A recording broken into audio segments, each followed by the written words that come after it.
बिहार से सुनते हैं, कोई झारखंड से सुनते हैं, कोई वेस्ट बंगाल से सुनते हैं, कोई पंजाब से सुनते हैं, कोई विदेश से भी सुनते हैं। जरूर हम छोटे लोग हैं, लेकिन परमेश्वर हम लोग के द्वारा अपना महिमा को प्रकट करता है। बीते दिनों में पाकिस्तान से, श्रीलंका से, बांग्लादेश से, सिंगापुर, मलेशिया से लोग हमसे संपर्क में आए और वे हमको मैसेज किए कि पास्टर जी, आपकी प्रार्थना के द्वारा, हमें प्रचार के द्वारा हमें ताकत मिलती है। हमने कहा परमेश्वर को धन्यवाद करें। आइए हम इस विचार के साथ हम अपने दोनों हाथों को उठा करके परमेश्वर का मन्ना जो इस सप्ताह भर के लिए हमें परमेश्वर दिया है उसको ग्रहण करने से पहले हम आवाज उठाएंगे, थैंक यू लॉर्ड। हम साज बजाएंगे, हे यीशु महान, अपना ये गीत गाएंगे इस विचार के साथ। आइए हम सबको मिलकर के अपने दोनों हाथों को उठा करके हालेलुया आवाज उठाएंगे, हम साथ बजाएंगे, हे यीशु महान, अपना एक गीत सुनाएंगे, यीशु महान, अपना एक गीत सुनाएंगे। बोले आवाज उठाएंगे, दिल तेरा खजाना है, एक पाक मोहब्बत का पा न सका कोई, सागर है उल्फत का, दिल तेरा खजाना है, एक पाक मोहब्बत का पा न सका कोई, सागर है उल्फत का। तेरी मोहब्बत से दिल अपना सजाएंगे, हे यीशु महान, अपना एक गीत सुनाएंगे, आवाज उठाएंगे, हम साथ बजाएंगे, हे यीशु महान, अपना एक गीत सुनाएंगे, आवाज उठाएंगे, हम साथ बजाएंगे, हे यीशु महान, अपना एक गीत सुनाएंगे, आवाज उठाएंगे। दयालु जीवित महान पिता परमेश्वर, आपके पुत्र प्रभु यीशु मसीह के नाम से सुबह के समय में इस पवित्र विश्राम के आपके आनंद के दिन में परमेश्वर पिता, हम आपके सम्मुख में आने के लिए आपने जो हम पर दया किया है उसके लिए हम सभी लोग आपको धन्यवाद करते हैं। आपके पुत्र प्रभु यीशु मसीह के नाम से परमेश्वर पिता आपकी महिमा करते हैं। और इस सुबह के समय में तो अपने वचन के द्वारा हम सभी लोगों से बोल और बातचीत कर, प्रभु इस संसार में सब कुछ है, मगर परमेश्वर पिता वचन सही तौर से लोगों तक न पहुंचने के कारण प्रभु चुने हुए लोग भी आज प्रभु तुझ से अलग होते हुए हम लोग देख रहे हैं। इसलिए प्रार्थना करते हैं इस वचन हम सभी लोगों के अंदर जी में जी लाने पाए और हमें आपके निकट में लाने पाए, चाहे हम यहाँ से सुने चाहे कहीं से भी लोग सुनेंगे। हम प्रार्थना करते हैं वचन लोगों को तेरे निकट में लाने पाए, इस वचन लोगों को तुझसे जोड़ देने पाए स्वामी, और जो तुझसे दूर है वे तो तेरे नजदीक में आने पाए, उनके जीवन में एक नया मोड़ आने के लिए प्रभु वचन के द्वारा लोगों से बोल और बातचीत कर। धन्यवाद के साथ सारी इज्जत और महिमा तुझे देते हुए प्रार्थना प्रभु यीशु मसीह के नाम से मांगते हैं, सुन और ग्रहण कर ले पिता, आमीन आमीन। एक और बार प्रभु यीशु मसीह के सामर्थ्य और महान नाम से आप सभी लोगों को मैं स्वागत करता हूं। सब किसी को जय मसीह की। एक और बार मैं बोलना चाहता हूं, परमेश्वर का अनुग्रह उसके लोगों के जीवन में सदा के लिए है। उस सदा के लिए हमारे जीवन में अनुग्रह करने वाला उस महान परमेश्वर की वचन को हम इस समय अध्ययन करने पर हैं। मैं फिर आपको याद दिलाना चाहता हूं कि एक वचन के आधार पर हम लगातार वचन को प्रचार करते आ रहे हैं। इस सत्य बाइबल धर्मशास्त्र की खूबत और लियाकत और इस वचन की सामर्थ और इस वचन की आशीर्वाद की बातों को हम विभिन्न तरीका से, विभिन्न मुद्दा से आपके सामने लाके रखते आए हैं। परमेश्वर की इसके महिमा परमेश्वर को मिले। यशायाह भविष्यद्वक्ता की पुस्तक उसका 66 अध्याय दूसरी पद की दूसरी भाग से इस वचन को, इस प्रचार को हमने कई हफ्ता के पहले प्रचार शुरू किया था। तो परमेश्वर के धन्यवाद, उस शब्द को मैं आपको याद दिला रहा हूं। उसके बाद हम आगे बढ़ेंगे कि मेरा वचन को सुनकर, परमेश्वर कहता मेरा वचन को सुनकर जो तरतराता है उसी पर मैं दृष्टि रखूंगा, उसी पर मेरी दृष्टि बनी रहेगी। परमेश्वर उस पर, उन लोगों पर दृष्टि रखना चाहता है जो परमेश्वर के वचन को सुनने के बाद डरते हैं, कांपते हैं, थरथराते हैं, भयभीत होते हैं परमेश्वर के वचन से। कई लोगों को परमेश्वर से और परमेश्वर के वचन से डर नहीं है, लेकिन संसार में जो अन्य जाति लोग जिनके अधीन में हम काम करते हैं, उन अधिकारी, उन मालिक से बहुत ज्यादा हम डर जाते हैं। लेकिन ये बिल्कुल वचन के खिलाफ है। सबसे पहले परमेश्वर जो आपका पिता और आपकी सृष्टि करता है उससे डरो। दूसरा, उसने जो हमारे लिए धर्मशास्त्र को दिया है उस धर्मशास्त्र से हम डरें, ये परमेश्वर की इच्छा है। इसके अनुसार हम इस सुबह के समय में, बीते दिनों में हम 8 मुद्दा के आधार पर परमेश्वर का वचन को प्रचार किए थे। उन मुद्दाओं को पहले आपके सामने लाता हूं। आज मैं 9वां मुद्दा की 9th टाइटल में मैं आपके प्रचार करूंगा। लेकिन उन 8 मुद्दा किया था उसको पहले मैं आपको एक बार याद दिलाना चाहता हूं। जो लिखते हैं वे जरूर आप फॉलो करेंगे, जो नहीं लिखते हैं, जो लिखने में असमर्थ है, उन सभी लोगों को मन में रखते हुए मैं याद दिला रहा हूं, परमेश्वर आपसे बातचीत करने पाए।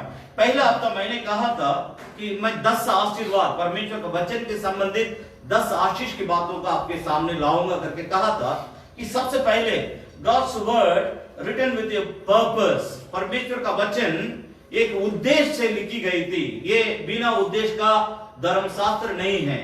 आप इस धर्मशास्त्र के हर पन्ना में देखेंगे आपके जीवन की, इस संसार की और सभी बातों का एक उद्देश्य को आप हर पन्ना में पढ़ सकते हैं।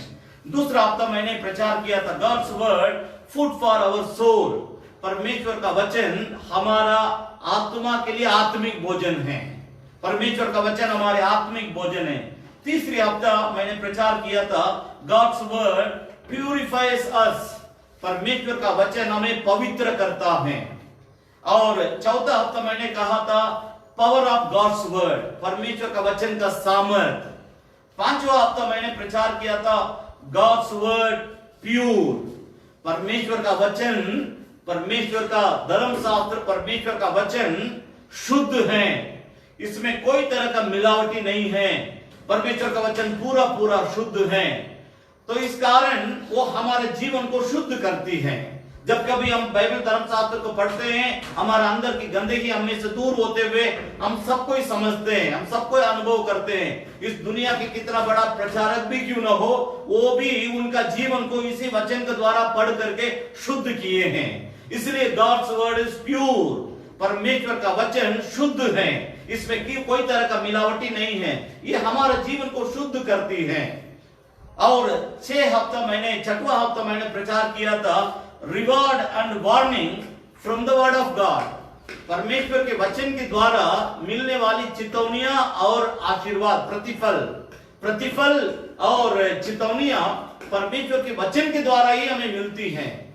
और 7वां हफ्ता मैंने प्रचार किया था गॉड्स वर्ड इज ट्रस्टवर्दी। परमेश्वर का वचन भरोसामंद है। जो भी भरोसा को खो देते हैं, आशा को खो देते हैं, जीवन में सब कुछ खो देते हैं, सब कुछ खो जाने के बाद जो व्यक्ति इस वचन को पढ़ता है उसके जीवन में इस वचन भरोसा दिलाती है, क्योंकि ये परमेश्वर का वचन है। परमेश्वर हर मानव जाति का सृष्टि करता है, इसलिए उसका फर्ज बनता है टूटा हुआ मनुष्य को, उसका दिल को वो मलहम पट्टी लगा करके चंगा करें और गिरा हुआ इंसान को उठा करके खड़ा करें। और जो अपने जीवन में हार गए करके सोचता है, उसके लिए उसका हार को जीत में बदलने के लिए परमेश्वर का वचन हमें भरोसा दिलाती है, क्योंकि हमारा परमेश्वर भरोसामंद परमेश्वर है। हालेलुया। परमेश्वर हमारा धोखाबाजी नहीं है, वो भरोसामंद है। इसलिए इस वचन को पढ़ते समय में हमें भरोसा मिलती है परमेश्वर के ऊपर भरोसा रखने के लिए ये सत्य धर्म शास्त्र हमें उस्काती है। इसलिए God's word is full of trustworthy. परमेश्वर का वचन पूरा भरोसामंद है। इस मुद्दा के आधार पर मैं 2 हफ्ता प्रचार किया था। सही कहा जाए ये 9th वीक है। परमेश्वर के नाम की स्तुति हो। तो इस सप्ताह में इस हफ्ता बीते लास्ट वीक में एक और मुद्दा के आधार पर परमेश्वर का वचन को आपके सामने लाया था। प्रभु के नाम की स्तुति और प्रशंसा होने पाए। Search God's word. परमेश्वर का वचन को ढूंढ के पढ़ो। Search God's word. परमेश्वर का वचन को ढूंढो। हम इसके लिए उदाहरण दिए थे। मेरे तो कल बीते हफ्ता का प्रचार अभी भी एकदम ताजा है मेरे दिमाग में कि मैंने लूका 15 अध्याय में से 3 बात का आपके सामने रखा था। किसी मनुष्य के पास 100 भेड़ें थी, एक गुम हो गया। उस जो भेड़ खो गई थी, उस एक भेड़ को लाने के लिए उस चरवाहा 99 भेड़ों को एक जगह में छोड़कर, सुरक्षित जगह में छोड़कर उस एक भेड़ के लिए वो ढूंढने निकलता है। जब तक वो पाता नहीं तब तक वो ढूंढते रहता है। मैं आपसे बोलना चाह रहा हूं, इसी रीति से आपको, मुझे, आप कहीं से भी परमेश्वर के वचन को सुनिए, हम सभी लोगों को परमेश्वर इसी तरह ढूंढ के आया। आपको ढूंढा, मुझे ढूंढा। मैं पापी था, परमेश्वर मुझे ढूंढा। मैं इस जगह में खड़ा होने लायक नहीं था जब तक मैं प्रभु यीशु को नहीं जानता था। मैं अपने जीवन के बारे में बोल रहा हूं। इस जगह में मैं खड़ा होने लायक नहीं था, लेकिन परमेश्वर ने अपने पुत्र प्रभु यीशु मसीह के द्वारा मुझे ढूंढ करके वो अपने पास, अपने चरण में, अपने गोद में ले आया। तब मेरा जीवन बदला। जब से प्यारा यीशु आया तब मेरा जीवन बदल गया। मैं आपसे यही कहना चाहता हूं, वो व्यक्ति जिस तरह उस एक भेड़ को ढूंढ के पाता है, उसी तरह आज परमेश्वर आपसे पूछ रहा। बीते हफ्ता मैं प्रचार किया था, मैं वही से कंटिन्यू कर रहा हूं कि आज आप दिल से कहिए कितना आप परमेश्वर के वचन को ढूंढ के पढ़ते हैं। सच्चाई है, आज लोग परमेश्वर को मानने वाले, जानने वाले भी क्यों रोते हैं, क्यों अपने जीवन में हार जाते हैं, क्यों अपने जीवन में सब कुछ खो जाते हैं। वो परमेश्वर को जानने वाले परमेश्वर के वचन को जब ढूंढने के आदत में से अलग हो जाएंगे, उसके बाद उनकी जीवन में मिलने वाले आशीषें भी उनसे अलग हो जाएगी। ये पूरा 100% एकदम मानने की योग्य बात है। मैंने बीते हफ्ता ये भी कहा था, किसी स्त्री के पास कुछ सिक्के थे, उसमें एक गुम हो गया। जब तक मिला नहीं था तब तक वो झाड़ू लेकर के अपने घर में झाड़ू लगाते उसको वो ढूंढ के निकालती है। तो मैं आपसे पूछ रहा हूं, प्रभु का वचन में लिखा है कि हम कितना परमेश्वर के वचन को ढूंढ के पढ़ते हैं। और उसके बाद एक लड़का के बारे में, खोया हुआ लड़का, पुत्र है, उसी अध्याय में, लूका 15 अध्याय में वो लड़का खो जाता है। ये दोनों अनजाने में खो जाते हैं। बात को समझने की कोशिश कीजिए। भेड़ अनजाने में खो जाती है, सिक्का अनजाने में खो जाती है, लेकिन ये लड़का, पुत्र जो है ना, वो लड़का अनजाने में नहीं खोता। वो अपने बाप से लड़ता है, वो अपने हिस्सा को मांगता है। जबरदस्ती घर से बाहर जाता है, बाहर जाके उड़ा देता सभी पैसा को, सभी पापों में फंस जाता है, उसके बाद अपने जीवन को भी वो आखिर में खो जाता है। लेकिन उसको भी परमेश्वर छोड़ा नहीं, उसको ढूंढ करके प्रभु ने अपने घर में लेके आया। मैं आपसे बताना चाहता हूं कि अभी पढ़ने की जरूरत है, लूका 19 अध्याय का 10 पद को पढ़ेंगे।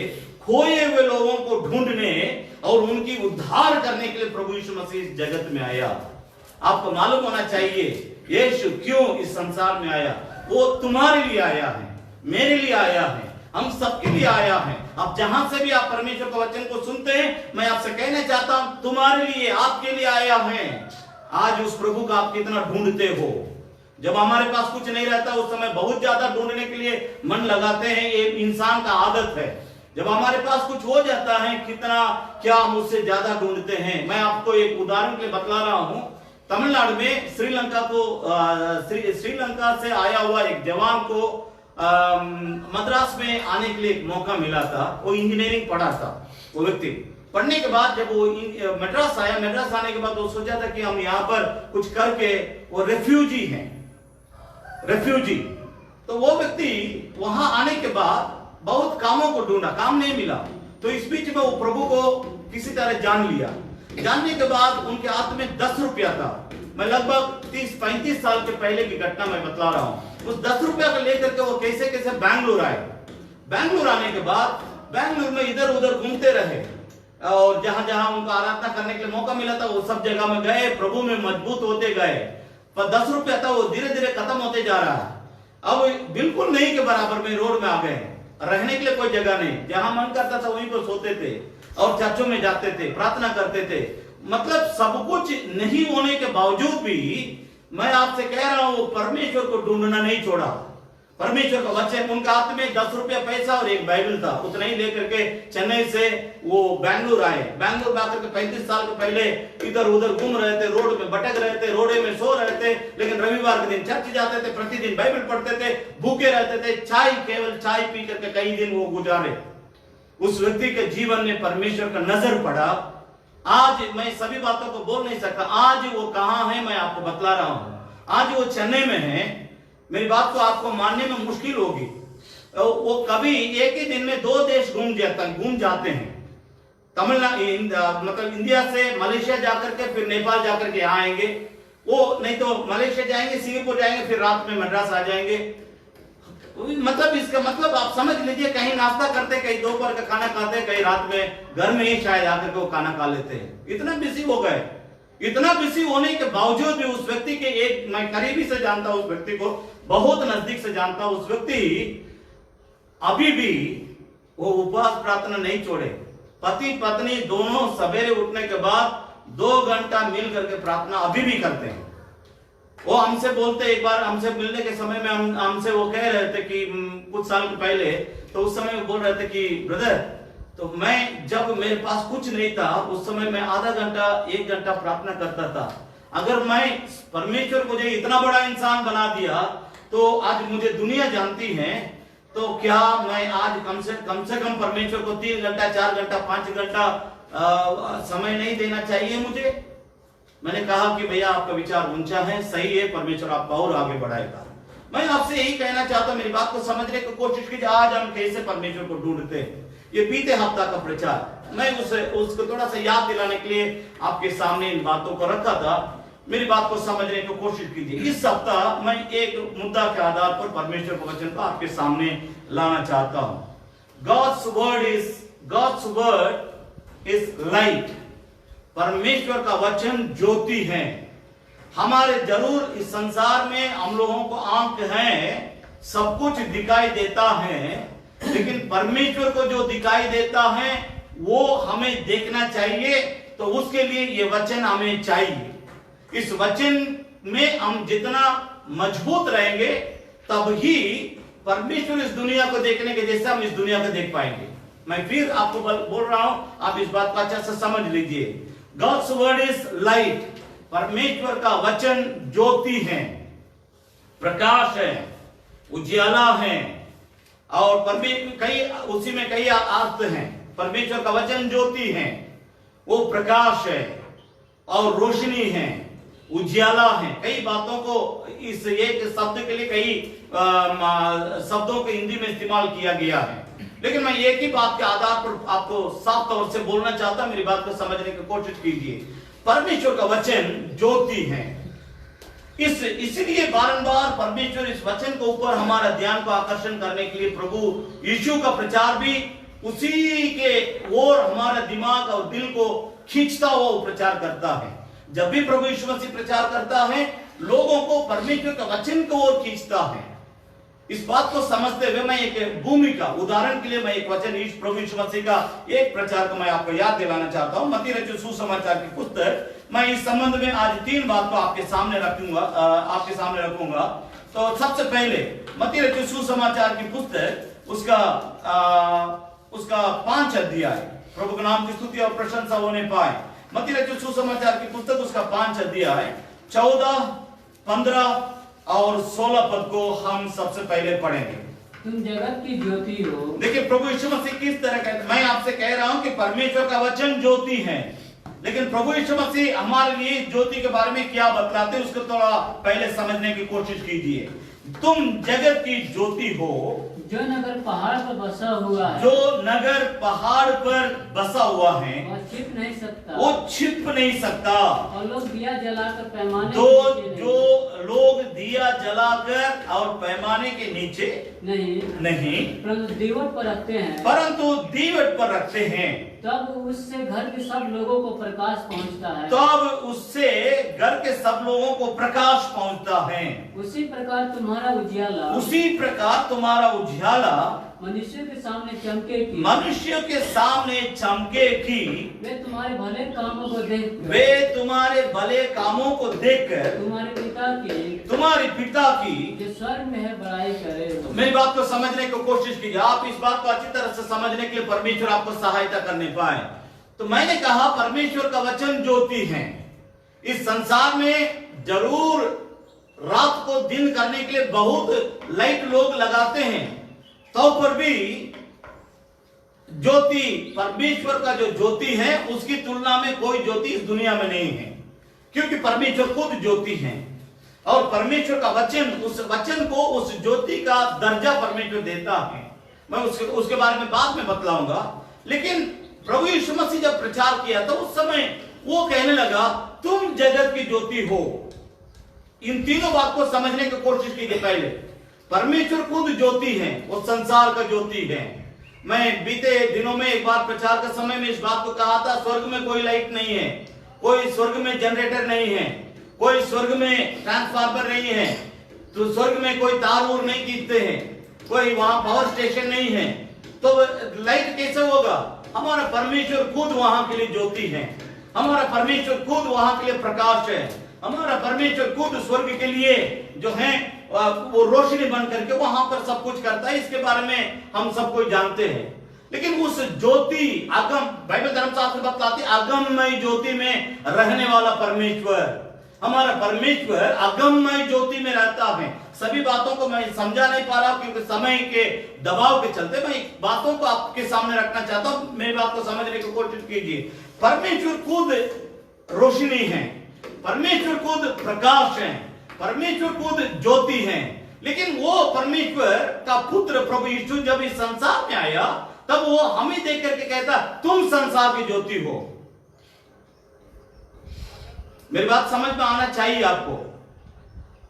अगर मैं परमेश्वर का सेवक हूं, मैं तो सेवक हूं, लेकिन मैं एक उदाहरण के लिए मैं परमेश्वर का सेवक हूं, तो मैं तो यही चाहूंगा कि मेरे दोनों बेटे परमेश्वर के लिए सेवा करें। अगर परमेश्वर ज्योति है तो हमको भी उस ज्योति में रहना चाहिए, हमको भी उस ज्योति को इस संसार में प्रकट करना है। आप मामूली इंसान नहीं हैं, हम मामूली इंसान नहीं हैं। अगर हमारा परमेश्वर इस संसार के लिए ज्योति है, उस ज्योति को लोग हम में से देखना है।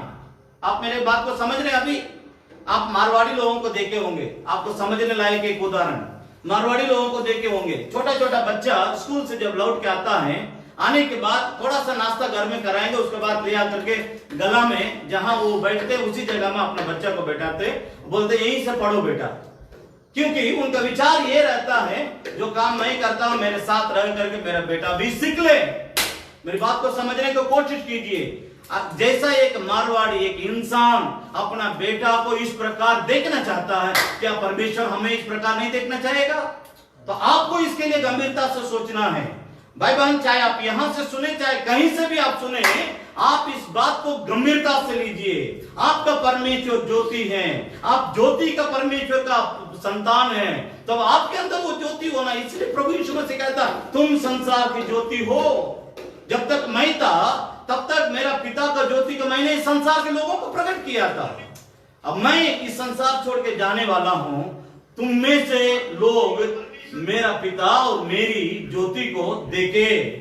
अब इस बात को समझने की कोशिश कीजिए। ये घर आपका है, मान लीजिए बाहर ताला लगा हुआ, आप कैसे अंदर आएंगे? चाबी चाहिए।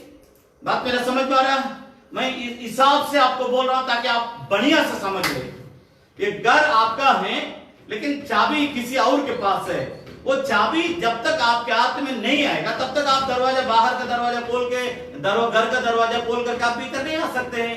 तो परमेश्वर ज्योति है, आपको भी प्रभु यीशु मसीह कहता है कि तुम भी ज्योति हो, जगत की ज्योति हो। अब इस दोनों बातें आपके जीवन में पूरा होने के लिए एक बात को यहीं पर परमेश्वर जोड़ना चाहता है। इस बाइबल धर्मशास्त्र के द्वारा ही, इसके द्वारा कि उस ज्योति में आप रह सकते हैं। God's word is light, परमेश्वर का वचन ज्योति है। इस वचन के बिना हम परमेश्वर का ज्योति, प्रभु यीशु मसीह जो हमारे बारे में कहा था कि तुम जगत की ज्योति हो, ये दोनों बात जरूर हम जानेंगे, लेकिन उसके अनुसार हम में से वो ज्योति जिस प्रकार प्रकट होना चाहिए उस प्रकार की ज्योति हम में से प्रकट नहीं हो सकती है जब तक आप इस परमेश्वर का वचन रूपी ज्योति को आप समझेंगे नहीं। जब तक आप इस वचन रूपी ज्योति की गहराई में नहीं जाएंगे, ना परमेश्वर का ज्योति का समझ पाएंगे, ना आप खुद परमेश्वर आपको इस संसार के लिए जगत का ज्योति बना करके जो रखा है उसको आप नहीं समझ पाएंगे। बुरा मत मानिएगा, एक उदाहरण दे रहे हैं। एक बैल को आप ज्यादा देर एक जगह में बांध कर रखिएगा, वो कुत्ता को उखाड़ के भाग जाएगा। लेकिन एक भैंस को एक जगह में बांध कर रखिएगा, वो एक दिन नहीं, एक महीना नहीं, एक साल भी नहीं, मरते समय तक वही रह जाएगा। 100 में 99 भैंस वैसे रहता है। तो इसका मतलब उसको अपना ताकत नहीं मालूम है, उसको अपना पावर नहीं मालूम है। क्योंकि इतना मोटा रस्सी से तो बांध के नहीं रखता कोई भी, एकदम पतला रस्सी, इतना मोटा होगा या तो इतना ज्यादा से ज्यादा इतना मोटा रस्सी को वो तो एक बार ऐसा करेगा तो टूट जाएगा रस्सी, लेकिन उसको उतना करने का बुद्धि नहीं है। हम इतना मोटा बाइबल को रखे हैं, अगर इसकी बातों को हम नहीं जानेंगे सही तौर से, जिस तरह जानना चाहिए वैसा हम नहीं जानेंगे, जब तक नहीं जानेंगे हम अंधकार में ही रहेंगे, ज्योति का संतान कभी नहीं हो सकेंगे। आज मैं आपसे कह रहा हूं, मसीह लोगों में से, मसीह को जानने के बावजूद भी, घर में बाइबल रखने के बावजूद भी कोई सिगरेट पीता है, कोई शराब पीता है, कोई अपने पत्नी के लिए विश्वास योग्य जीवन नहीं बिताता है, किसी और औरतों के साथ गलत रिश्ता है। ये सब क्यों होता है? इसका कारण उनको इस वचन की रोशनी अभी तक नहीं मिली है।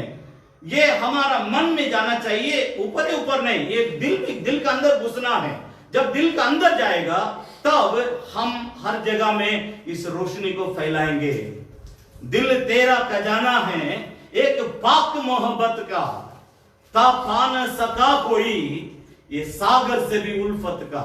हम तेरी मोहब्बत को इस दुनिया में फैलाएंगे प्रभु, तब फैलाएंगे जब आप इस ज्ञान को पूरी तरह से पाएंगे। मैं पुराने नियम की एक बात को मैं बीते हफ्ता बोलने के लिए टाइम नहीं था, मेरे साथ आप निकालिएगा, उसके बाद आप आज के वचन को तीन पॉइंट को मैं आपके सामने लाऊंगा कि आप व्यवस्था विवरण की पुस्तक उसकी 17 अध्याय, व्यवस्था विवरण की पुस्तक उसकी 17 अध्याय 19 और 20 पद को पढ़ेंगे। यहां पर देखिएगा, अगर आप पुराने नियम में रहते आपका स्थिति क्या होता। आज परमेश्वर सब कुछ हमारे लिए सरल कर दिया, आसान कर दिया, इसलिए हम इसकी कीमत सही तरह से समझ नहीं पाते हैं। व्यवस्था विवरण की पुस्तक उसकी 17 अध्याय, हम उसमें 19 और 20 पद को पढ़ेंगे। और वह उसे अपने पास रखे, और वह उसे अपने पास रखें और अपने जीवन भर उसको पढ़ा करें, और अपने जीवन भर उसको अर्थात धर्म शास्त्र को पढ़ा करें, जिससे वह अपने परमेश्वर यहोवा का भय माने, जिससे वह अपना परमेश्वर यहोवा का भय मानना और इस व्यवस्था और इस व्यवस्था और इन विधियों की और सारी इन बातों विधियों की सारी बातों के मानने में चौकसी करना, चौकसी करना सीखे, जिससे वो अपने मन में घमंड करके, जिससे वह अपने मन में घमंड करके अपने भाइयों को कुछ तुच्छ न जाने और इन आज्ञाओं से इन आज्ञाओं से ना तो दाहिने मुड़े और न बाएं, न भाई मुड़े, जिससे कि वह उसके वंश के लोग, वह उसकी वंश के लोग इस्राएलियों के मध्य बहुत दिनों तक राज्य करते रहे। मेरी बात को समझने के कुछ 18-19 पद के एक बार और जल्दी पढ़ेंगे। और जब वह राज्य विराजमान हो तब इस व्यवस्था की पुस्तक जो लेवी याजकों के पास रहेगी। सुनिए, आपके पास कलम होगा तो इस वचन को जरूर अंडरलाइन करके रखे। पुराना नियम के लोगों के साथ कितना दिक्कत होती थी, आज कितना हमारे लिए परमेश्वर आजादी और आनंद और सरल तरीका से बाइबल धर्म शास्त्र को हमारे हाथ में दे दिया। 18 पद, और जब वह राजगद्दी पर विराजमान हो तब इसी व्यवस्था, इस धर्म शास्त्र की पुस्तक जो लेवी याजकों के पास रहेगा, उसकी एक नकल अपने लिए कर ले। बस ध्यान दीजिए, बाकी बातों को आप बाद में पढ़ लीजिए। बहुत गंभीर बात है। आज आप 150 रुपया 200 रुपया देते हैं, दुकान में देते हैं, पैसा आपको देने के बाद बाइबल हाथ में आ जाता है। लेकिन पुराने नियम में अगर आपको इस बाइबल धर्म शास्त्र आपको चाहिए तो लेवी याजक जो बाइबल धर्म शास्त्र को उन दिनों में रखता था, उससे जाके बैठो और उससे उसका जो बाइबल धर्म शास्त्र है उसको ले करके बैठ करके लिखना। कितना लिखेंगे भैया, कितना लिखेंगे? आप इस बात को जब परमेश्वर सब कुछ आसानी से हमारे हाथ में दे देता है, उसका कीमत हम नहीं समझ पाते हैं। इसलिए आज बहुत लोग इस बाइबल धर्म शास्त्र की कीमत नहीं समझते हैं। मैं आपसे पूछ रहा हूं कि कितने लोग आज परमेश्वर कहेगा अपना बाइबल को मेरे पास दे दो, एक अलग से कॉपी लेकर के लिखो, कितना लोग लिख देंगे? प्रभु यीशु मसीह आके लौट जाएगा, हम लिखते रह जाएंगे। इतना हम पर मेहरबानी किया परमेश्वर, कितना हम पर दया किया परमेश्वर, कितना हमसे वो प्यार करता है, कितना वो सरल तरीका से हमारे गोद में लाकर के इस बाइबल धर्म शास्त्र को डाल दिया। हम पढ़ने लिखने जानने के बावजूद भी हमको अगर इसको पढ़ने के लिए फुर्सत नहीं है, मैं आपसे कह रहा हूं प्रभु में आने से पहले आप जितना पाप किए थे उससे बड़ा पाप आपका यही रहेगा। मैं आपसे फिर बोल रहा हूं, आपसे बहुत ज्यादा प्यार करने के साथ सीधे सीधे प्रचार करने के लिए मुझे अच्छा लगता है, क्योंकि खुली डांट गुप्त प्रेम से उत्तम है। आपसे जो सचमुच प्यार करेगा वो आपसे खुल के डांटेगा। इस बात को आप सीख लीजिए। मैंने कह रहा हूं, सुलेमान लिखता अपने नीति वचन में, खुले डांट गुप्त प्रेम से उत्तम है। गुप्त प्रेम करने वाला ले जाके ढकेल देगा कहीं गड्ढा में, लेकिन जो खुला डांटता वो तुमसे बहुत ज्यादा प्यार करता। मैं आप सभी लोगों से बहुत ज्यादा प्यार करने के चलते इस बात को क्लियर मैं बोल रहा हूं।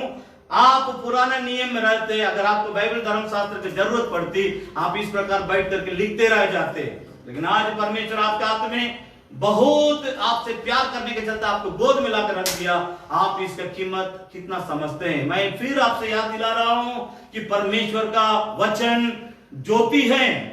आप इसके साथ जितना ताल्लुक रखेंगे, आप दुनिया के बहुत लोगों के साथ आपकी ताल्लुक हो सकती है, संबंध हो सकती है, रिश्ता हो सकती है, वो सब आपको स्वर्ग में नहीं ले जाएंगे। लेकिन हमें स्वर्ग में ले जाने के लिए कोई अगर इस संसार में परमेश्वर तैयार रखा है, जो परमेश्वर का बाइबल धर्म शास्त्र है, जो ज्योति से भरा है, इस ज्योति से भरा हुआ वचन को आप ख्याल से पढ़ें, ध्यान से पढ़ें। ये ज्योति अगर आपके अंदर नहीं है, नाम भर के लिए हम सबको ज्योति करके रह जाएंगे, काम हमारे लिए नहीं रहेगा। इस बात को समझने की कोशिश कीजिए। ये मसीह लोगों में दो प्रकार होते हैं, एक नामधारी, एक कामधारी। अगर आप कामधारी मसीह बनना चाहते हैं प्रभु यीशु के समान, इस बात को समझ लीजिए, प्रभु यीशु के समान आप कामदारी मसीह बनना चाहते हैं, इस ज्योति को पहले अपनाइए। परमेश्वर का वचन में जो ज्योति है उसको आप इसमें से निकाल करके जीवन में लागू कीजिए।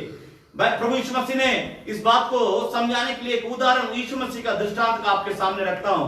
किसी मनुष्य को 2 पुत्र थे और उसमें एक पुत्र को उनका पिताजी कहे बुला के बोलते हैं कि बाबू कटनी का समय हो गया है, दाग के बारी में तुम थोड़ा जाकर के देखो। उसके लिए बोलता है कि मैं नहीं जाऊंगा। और दूसरा बेटा से पिता बोलता है कि बाप बेटा तुम कम से कम जाओ। वो बोलता मैं जाऊंगा, लेकिन वो नहीं गए। बात को समझ लीजिए। एक बोलता है कि तुम जाओ बोलने से मैं नहीं जाऊंगा, दूसरा बेटा से बोलने से वो कहता है बाबूजी मैं जाऊंगा, आप चिंता मत कीजिए, वो काम हम देख लेंगे। लेकिन वो गया ही नहीं। लेकिन जो पहले इनकार किया था वो बाद में पश्चाताप किया। मेरा पिता मेरे लिए सब करते हैं, लेकिन उनकी बात को मैंने हट कर दिया, पश्चाताप किया, वही जाकर के उस काम को देखा है। भाई बहन, आज हमारे अंदर इस पश्चाताप की आत्मा चाहिए। परमेश्वर का वचन से हम कितना ताल्लुक रखते हैं, परमेश्वर का वचन से हम कितना प्यार करते हैं, परमेश्वर के वचन को कितना हम पढ़ते हैं, परमेश्वर के वचन के प्रति कितना हमारे अंदर लालसा है, प्यार है, भूख है, प्यास है। इस दृष्टिकोण से मैं 3 बात को आपके सामने लाना चाहता हूं। एक बार फिर याद दिलाता हूं, अगर पुराना नियम में आपको इस समय में, जिस वक्त में मूसा के समय में जो ये वचन लिखी जाती है, उस समय में अगर आपको बाइबल धर्मशास्त्र की जरूरत पड़ती, 18 पद के एक बार और पढ़ देंगे, उसी किताब व्यवस्था विवरण उसकी 17 अध्याय 18 पद। जो और जब वह राजगद्दी पर विराजमान हो, तब इसी व्यवस्था की पुस्तक जो लेवी याजकों के पास रहेगी, उसकी एक नकल अपने लिए कर ले। उसकी नकल अपने लिए कर ले। कब करना है जी? कब करना है? प्रभु कहता है जब तुम राजगद्दी में बैठोगे। सड़क में जब रहेगा उस समय तुम्हारे लिए कोई दिक्कत नहीं है। जब सड़क से परमेश्वर तुमको ऊपर उठाएगा उसी समय दिक्कत है। मैं नहीं बोल रहा हूं, बाइबल धर्मशास्त्र स्पष्ट तौर से, क्योंकि जब हम नई नई बातों को देखेंगे तब हमारा मन को शैतान भरगला देगा। जब तक पवित्र आत्मा के आधीन में सिमसोन था तब तक उसके लिए दिक्कत नहीं था। जब तक वो दुनिया की बातों को देखने लगा तब उसके बाद दिक्कत शुरू हो गई। इतना तक दिक्कत शुरू हो गई उसको बेलमुंडा करना पड़ा, आंख को नोच करके लोग निकाल दिया, शत्रुओं के साथ उसको भी मरना पड़ा।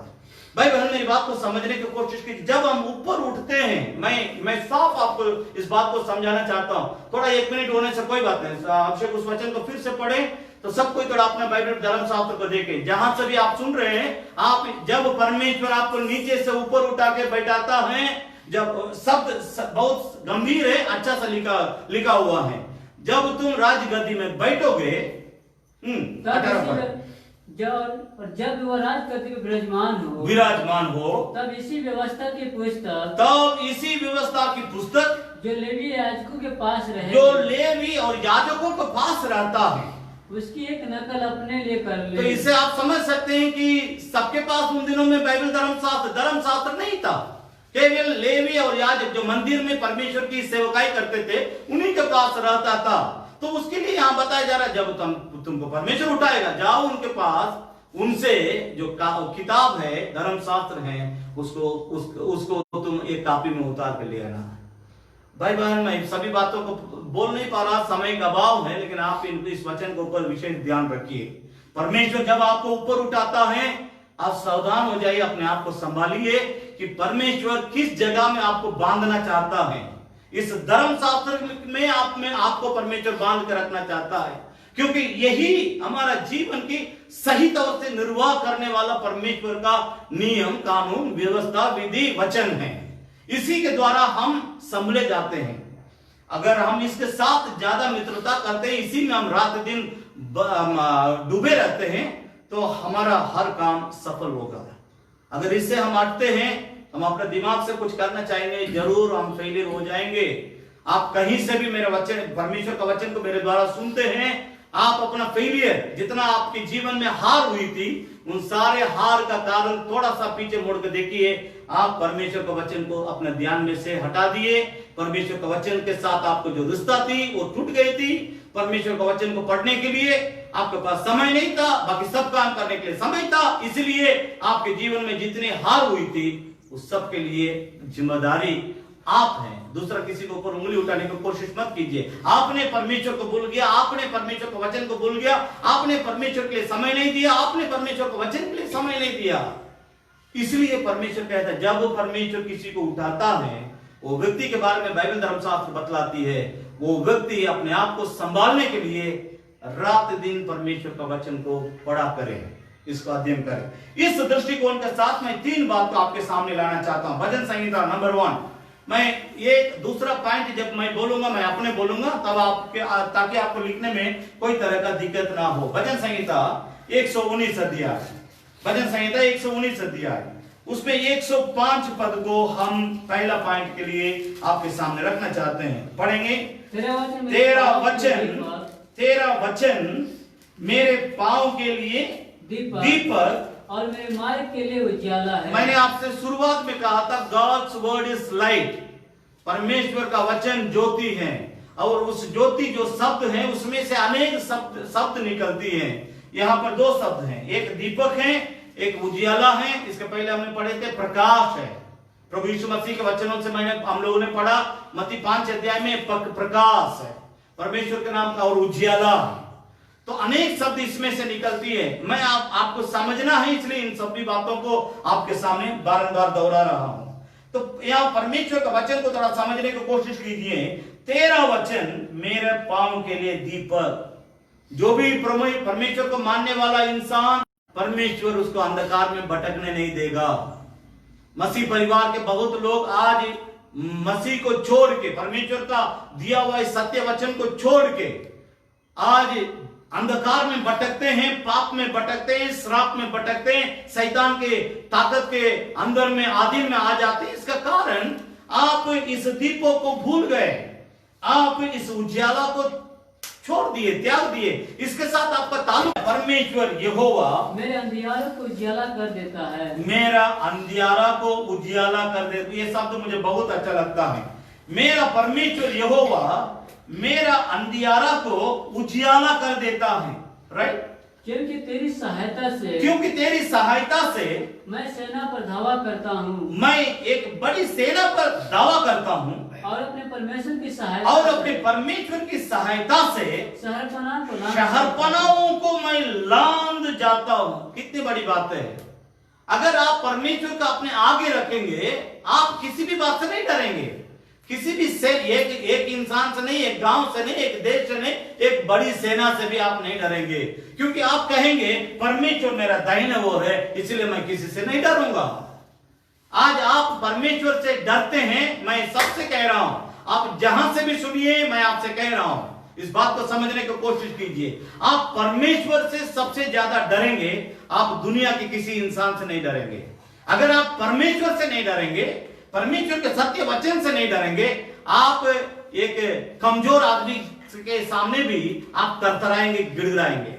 क्यों? आपको परमेश्वर से डर नहीं है, आपको परमेश्वर के वचन से डर नहीं। ये शब्द बहुत अच्छा है। 28 पद को मैं फिर पढ़ रहा हूं। हाँ, तू ही मेरे दीपक को जलाता है। कितना अच्छा शब्द है। मेरा जीवन का दीपक, मेरा परिवार का दीपक, मेरी आमदनी का दीपक, मेरे बाल बच्चों का दीपक, मेरे बाल बच्चों के भविष्य का दीपक। भाई बहन, मेरी बात को समझने की कोशिश कीजिए। आपके हर क्षेत्र में जो दीपक होना चाहिए, उसको आप जलाते हैं या परमेश्वर जलाता है? यहाँ एक सवाल है। दाऊद कहता, मेरा हर क्षेत्र में मेरे लिए परमेश्वर दीपक जलाता है। ओह, कितना सुंदर शब्द है।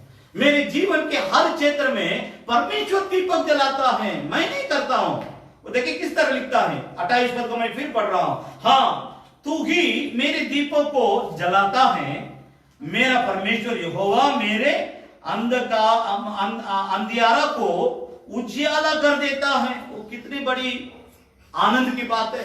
मेरे जीवन में कितने अंधकार की बात है। मेरे कल क्या होगा, अगला हफ्ता क्या होगा, अगला महीना क्या होगा। कि बहुत लोगों को आंख रहते हुए बाहर जब आंख खोलता है, अंधेरा दिखाई देता है। क्यों? उनके जीवन में परमेश्वर का ज्योति नहीं है। ये ज्योति केवल परमेश्वर का वचन के द्वारा आपके अंदर आएगा। इस वचन के बगैर आप इस ज्योति को नहीं पा सकते हैं। तो इसलिए यहाँ पर दाऊद अपने जीवन का अनुभव के साथ कहता है, अपने परमेश्वर की सहायता से मैं शहरपनाहों को भी लांघ दूंगा। और 29 पद मैं ऊपर से पढ़ रहा हूं, तेरी सहायता से मैं सेना पर दावा करता हूं और शहरपना को लांघ दूंगा, क्योंकि मेरा जीवन का ज्योति जलाने वाला, मेरा घर का ज्योति जलाने वाला, मेरा भविष्य का ज्योति जलाने वाला, मेरा देश की ज्योति जलाने, क्योंकि वही देश का राजा था, मेरा देश का ज्योति जलाने वाला, मेरी जनता की ज्योति जलाने वाला तू है यहोवा परमेश्वर। इसलिए ना किसी मनुष्य से डरूंगा, ना किसी सेना से डरूंगा, ना किसी शहरपना को देखकर के मैं घबरा जाऊंगा, उसको भी मैं आपके नाम से, आपके सामर्थ्य से लांघ के जाऊंगा। भाई बहन मेरी बात को समझ रहे हैं आप? कितना ताकत आता है देखिए परमेश्वर के वचन के द्वारा। इस वचन के द्वारा ही आप परमेश्वर के नजदीक जा सकते हैं। ताला लटका हुआ है बाहर, चाबी चाहिए, चाबी रहेगा तभी आपकी ताला खुलेगी, आप घर के अंदर जा सकते हैं। उसी तरह परमेश्वर का वचन ही एक चाबी के जैसा काम करता है, जो आपको परमेश्वर के नजदीक पहुंचाती है। परमेश्वर में जो भी सामर्थ्य, ताकत है और उसके अंदर का जो भी अनुग्रह है, जो भी उसके अंदर का शक्ति और सामर्थ्य है, उसको पाने के लिए परमेश्वर का वचन हमारी मदद करती है। मैं एक बार और उस वचन को पढ़ना चाहता हूं कि 28 और 29 पद एक बार और पढ़े, अभिषेक पढ़े। क्योंकि हाँ तू ही मेरे दीपक को जलाता, तू ही मेरा दीपक को जलाता है, मेरा परमेश्वर हो मेरा अंधियारा को उजियाला कर देता है। क्योंकि तेरी सहायता से मैं सेना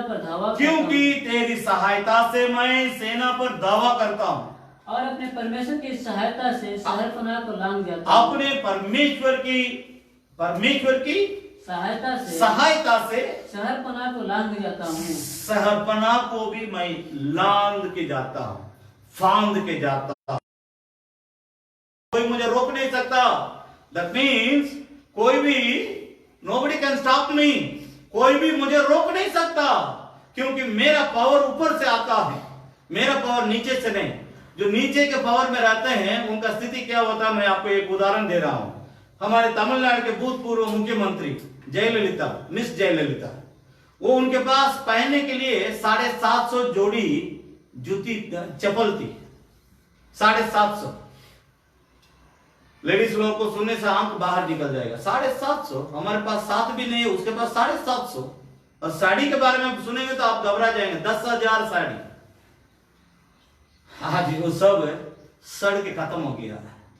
ऊपर के ताकत से जो जीना चाहेंगे ना, उनका स्थिति यही है। सारी नीचे का जमीन, पृथ्वी, संसार की ताकत से जो जीना चाहेंगे, उनका स्थिति यही है। ऊपर का ताकत, ऊपर का सामर्थ, ऊपर की शक्ति, ऊपर के अभिषेक, ऊपर के अनुग्रह, ऊपर के ज्योति को लेकर आप चलना चाहेंगे, आपको कोई नहीं, nobody can stop you, कोई भी आपको रोक नहीं सकता है। यहां दाऊद कहता, मैं सेना से भी नहीं डरूंगा, मैं शहरपनाह को फांद के जाऊंगा, लांघ के जाऊंगा, मैं उड़ के चला जाऊंगा, क्योंकि मेरा परमेश्वर मेरा साथ है। इस सुबह के समय में आप किस ताकत में, वचन का ताकत आप में कितना गहराई से कार्य करता है। यशायाह भविष्यद्वक्ता की पुस्तक उसका 7 अध्याय, यशायाह भविष्यद्वक्ता की पुस्तक उसका 7 अध्याय 19 और 20 पद को पढ़ेंगे। यशायाह 7 का 19 और 20। फिर दिन को सूर्य तेरा उजियाला ना होगा, न चांदनी के लिए चंद्रमा, परंतु यहोवा तेरे लिए सदा का उजियाला और तेरा परमेश्वर तेरे शोभा ठहरेगा। तेरा सूर्य फिर कभी अस्त नहीं होगी, और न तेरी चंद्रमा की ज्योति मलिन होगा, क्योंकि यहोवा तेरी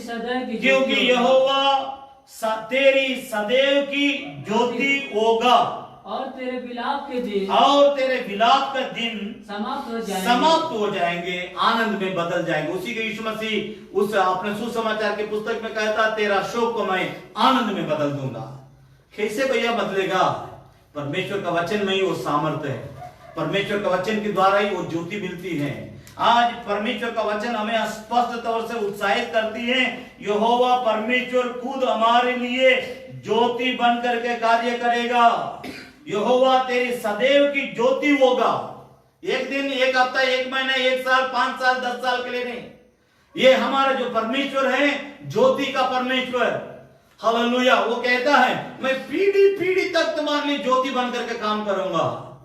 एक पीढ़ी के लिए नहीं, जब तक इस संसार रहेगा तब तक अगर तुम मुझे सराहते रहोगे, तुम मुझे ईमानदारी के साथ, वफादारी के साथ, विश्वास योग्यता के साथ मेरे वचन के द्वारा, वचन में वो करके मेरे साथ चलोगे, मैं तुमसे दावा करता हूं, मैं तुमसे वायदा करता हूं, जब तक ये संसार समाप्त नहीं होगी तब तक तुम्हारी हर पीढ़ी के लिए मैं उनका परमेश्वर, मैं उनका ज्योति बन के काम करूंगा। इब्राहिम से परमेश्वर ने कहा कि मैं तुम्हारे पीढ़ी पीढ़ी के लोगों के लिए परमेश्वर रहूंगा। आज भी उस परमेश्वर इब्राहिम से जो वाचा बांधा, उस वाचा के अनुसार हमें भी वो आशीष देता है। प्रभु यीशु मसीह के नाम से मैं परमेश्वर को धन्यवाद देना चाहता हूं। इस सुबह के समय में दाऊद अपना जीवन का अनुभव को बहुत सुंदर ढंग से बतलाया कि यहाँ पर यशायाह भविष्यद्वक्ता के द्वारा परमेश्वर इस्राएलियों से बात करता है, अरे तुम ज्योति की चिंता मत करो, ज्योति की फिक्र मत करो, अंधकार से डरो मत, मैं तुम्हारे लिए तुम्हारा परमेश्वर यहोवा ज्योति बन के अनंत काल तक तुम्हारा साथ रहने के लिए मैं तैयार हूं। तुम्हारा हर शोक को मैं आनंद में बदलना चाहता हूं, लेकिन एक बात करना है। करना क्या है? इस वचन से अलग नहीं होना है, इस वचन का साथ रहना, इस धर्म शास्त्र में एकदम रात दिन मन लगाते रहना। मेरी बात को समझने की कोशिश की। एक व्यक्ति था, उसका नाम साउल, लेकिन उसके बाद में पौलुस करके हम लोग बाइबल धर्म शास्त्र में पढ़ते हैं। उस व्यक्ति अपना जीवन का अनुभव को लिखता है, प्रेरितों को काम के पुस्तक। ये अनुभव यहाँ पर ठीक बैठता है, ये सटीक उदाहरण है। वो बहुत ज्यादा इस वचन को जानता था, जैसे सादुकी, फरीसी और न्यायाधीश जो होते थे उन दिनों में, व्यवस्थापक जो होते थे, उपदेशक जो होते थे इजराइल में, उन लोगों को मोटा दिमाग रहता था। उन लोगों के दिमाग में ये विचार था, अरे हम तो सब जानते हैं, हम तो पूरा धर्म शास्त्र को जानते हैं, हम तो पूरा धर्म शास्त्र को अपने दिमाग में रखे हुए करके वे लोग घमंड करते थे। उसी प्रकार ये व्यक्ति शाऊल, यानी बाद में जो पौलुस बना था, प्रेरितों का काम की पुस्तक उसका 26 अध्याय, ध्यान दीजिएगा। वो व्यक्ति क्या कहता है? वो अपने बारे में सोचता है, मुझ जैसे कोई जानकार व्यक्ति कोई नहीं है वचन के मामला में, क्योंकि मैंने गमालियल के आधीन में रह करके इस धर्म शास्त्र को सीखा हूं, इसलिए मुझे ज्यादा ज्ञान है। ज्यादा ज्ञान करके सोचने के चलते वो गलत करता है। भाई बहन, कभी कभी हम परमेश्वर के आत्मा के अगुवाई में नहीं रहेंगे, सब कुछ जानते हुए हम भी गलती कर सकते हैं। तो कैसे वो गलती किया था, उसका एक बात को मैं आपके सामने रखता हूं। प्रेरितों का काम का पुस्तक उसका 26 अध्याय 9 पद से लेकर हम पढ़ेंगे। वहां पर वो अपना जीवन की गवाही देता है राजा अग्रिप्पस के सामने। पढ़ेंगे। मैंने भी समझा था कि मैंने भी समझा था कि यीशु नासरी के नाम के विरोध में, यीशु नासरी के नाम के विरोध में मुझे बहुत कुछ करना चाहिए, मुझे बहुत कुछ करना चाहिए। 19 पद तक पढ़ेंगे, ठीक है। और मैंने यरूशलेम में ऐसा ही किया, और प्रधान याजकों से अधिकार पाकर, याजकों से अधिकार पाकर बहुत से पवित्र लोगों को बंदीगृह में में डाल दिया। और जब वे मार डाले जाते थे, तो मैं भी उनके विरोध में अपनी सम्मति देता था। हर आराधनालय में मैं उन्हें ताड़ना दिला दिलाकर यीशु की निंदा करवाता था। यीशु की निंदा लोगों से मैं करवाता था जो यीशु से प्यार करते थे, जो यीशु के चेले थे। ठीक है। यहाँ तक कि क्रोध के मारे ऐसा पागल हो गया। यहाँ तक कि क्रोध के मारे, मतलब ये व्यक्ति ज्यादा जानकार है। मेरी बात को समझने की कोशिश कीजिए। अगर ज्योति के बगैर की जानकारी है, वो इसी प्रकार आदमी को गलत करने की जगह में ले जाके खड़ा कर देगा। जरूर जानता था, लेकिन ज्योति नहीं, प्रकाश नहीं मिला, रेवलेशन नहीं मिला उसको। इस विचार के साथ 11 पद को पढ़ेंगे। आराधनालय में, हर आराधनालय में मैं उन्हें ताड़ना दिलाकर यीशु प्रभु की निंदा कराता था। यहाँ तक क्रोध के मारे ऐसा पागल हो गया कि बाहर के नगरों में भी जाकर उन्हें सताता था। 12 पद पढ़ेंगे। इसी धुन में जब मैं प्रधान याजकों से इसी धुन में मैं जब प्रधान याजकों से अधिकार और आज्ञा पत्र लेकर दमिश्कुस को जा रहा था, तो हे राजा अग्रिप्पस, मार्ग में दोपहर के समय में मैंने आकाश से सूर्य के तेज से भी, देखिए सूरज आकाश जो उस समय की जो तेज होती है दिन में, दोपहर के समय में आप समझ सकते हैं दोपहर के समय में सूरज का प्रकाश कितना होती है, तो उस प्रकाश को दबाने का एक प्रकाश है दुनिया में, वो हमारा प्रभु में है। हालेलुया। इस बात को अच्छा से समझ लीजिए। पढ़े फिर उसी लाइन को पढ़ेंगे। तो हे राजा मार्ग में दोपहर के समय मैंने आकाश से सूर्य के तेज से भी बढ़कर, सूरज की तेज से भी बढ़कर एक ज्योति अपने और अपने साथ चलने वालों के जो चारों ओर चमकती हुई देखी। जब हम सब भूमि पर गिर पड़े, तो मैंने इब्रानी भाषा में मुझसे ये कहते हुए एक शब्द सुना, हे शाऊल तू मुझे क्यों सताता है? पहने पर लात मारना तेरे लिए कठिन है। पहने पे अर्थात कांटों पर लात मारना तुम्हारे लिए कठिन है। मैंने कहा हे प्रभु तू कौन है? प्रभु ने कहा मैं यीशु हूँ जिसे तू सताता है, परंतु तू उठ अपने पाँव पर खड़ा हो, क्योंकि मैंने तुझे इसलिए दर्शन दिया है कि तुझे उन बातों को भी सेवक और गवाह ठहराऊंगा। ठीक है, जो तूने देखी है और उनका भी जिनके लिए मैं तुझे दर्शन दूंगा और मैं तुझे तेरे लोगों से और अन्य जातियों से बचाता रहूंगा, जिनके पास मैं तुझे इसलिए भेजता हूँ कि जब तू उनकी आंखें खोलोगी, अंधकार से ज्योति की ओर, जब तू उनकी आंखों को खोले कि वे अंधकार से ज्योति की ओर और शैतान के अधिकार से। ये शब्द आपके पास कलम होगा तो नीचे अंडरलाइन कर ले। परमेश्वर इस पौलुस को क्यों बुलाया, तो इससे आपको भी एक प्रकाश मिलेगा। आपको क्यों चुना है परमेश्वर पौलुस को क्यों चुना है? परमेश्वर पौलुस को किस काम के लिए बुलाया है? परमेश्वर पौलुस को किस काम के लिए बचाया है? ये यहाँ इनके जीवन के लिए एक सवाल है। यही सवाल आप अपने से भी कर ले कि मुझे परमेश्वर क्यों चुना, मुझे परमेश्वर क्यों बुलाया, मुझे परमेश्वर क्यों बचाया।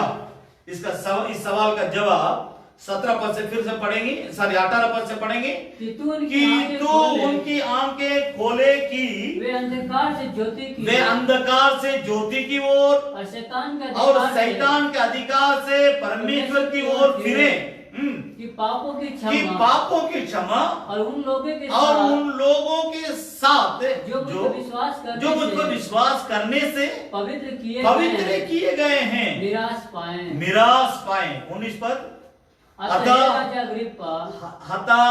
हे राजा अग्रिप्पा, मैंने उस स्वर्गीय दर्शन की बात न टली। परंतु बस ध्यान दीजिएगा, मैं सभी बातों को बोला नहीं, लेकिन मैं खास बात के ऊपर आपका ध्यान को आकर्षण करना चाहता हूं। यह व्यक्ति अंधकार में था, यह व्यक्ति पाप में था, यह व्यक्ति परमेश्वर से दूर था, लेकिन कहता था, सोचता था, करता था मेरे जैसे कोई जानकार नहीं है।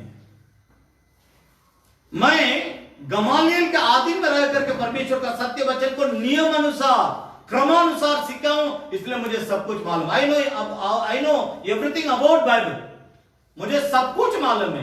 किसी से मुझे सीखने, किसी से मुझे समझने की कोई जरूरत नहीं। इतना माथा भारी हो गया था साउल को अर्थात पौलुस को कि परमेश्वर को उसकी घोड़ा से नीचे गिराना पड़ा, उसको समझाना पड़ा।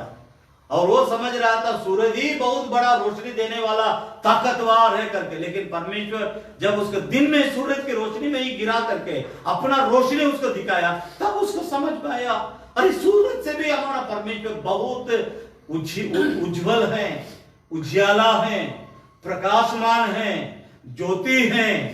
भाई बहन, मैं आपसे पूछ रहा हूं इस परमेश्वर को जिस तरह पौलुस उस दिन देखा था, आज तक मैं आपसे पूछ रहा हूं, क्या आपने इस प्रकार इस परमेश्वर को देखा है, समझा है?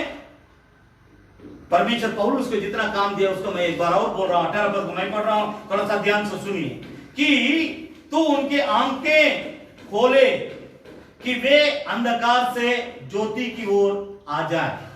जिनको भी तुम प्रचार करेगा उनको अंधकार में से बाहर निकालने के लिए उनकी आंखों को खोलना। आंखों को खोलने के लिए तुम मेरा वचन को इस्तेमाल करेगा पौलुस। दूसरा किसी भी शक्ति नहीं है, किसी में भी ताकत नहीं है कि लोगों की आंखों को तुम खोल सकोगे। दूसरा, शैतान की अधिकार में परमेश्वर की, शैतान के अधिकार में जो है उस अधिकार से परमेश्वर की ओर लोगों को फिरे।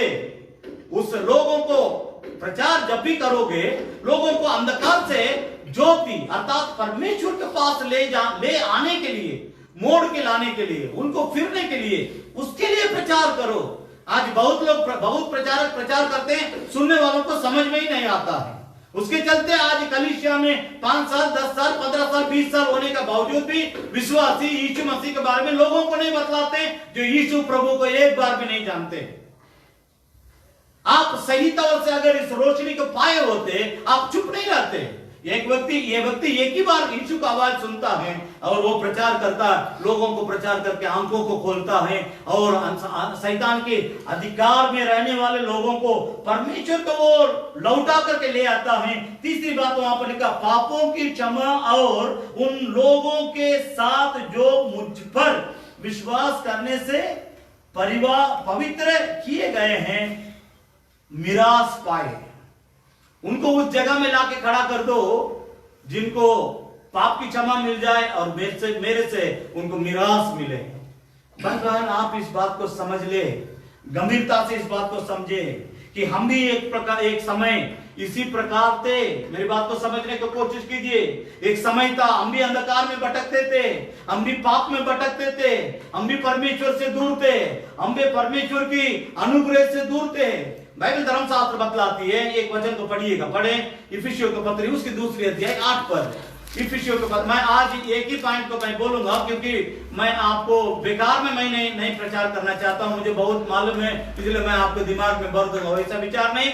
मैं अगला 2 पॉइंट को अगला हफ्ता प्रचार करूंगा, इसी मुद्दा के आधार पर अगला हफ्ता प्रचार। लेकिन और 10 मिनट 15 मिनट हम समय लेंगे प्रार्थना के साथ, हम 15 मिनट में समाप्त करते हैं। थोड़ा सा इस बात को समझने की कोशिश कीजिए।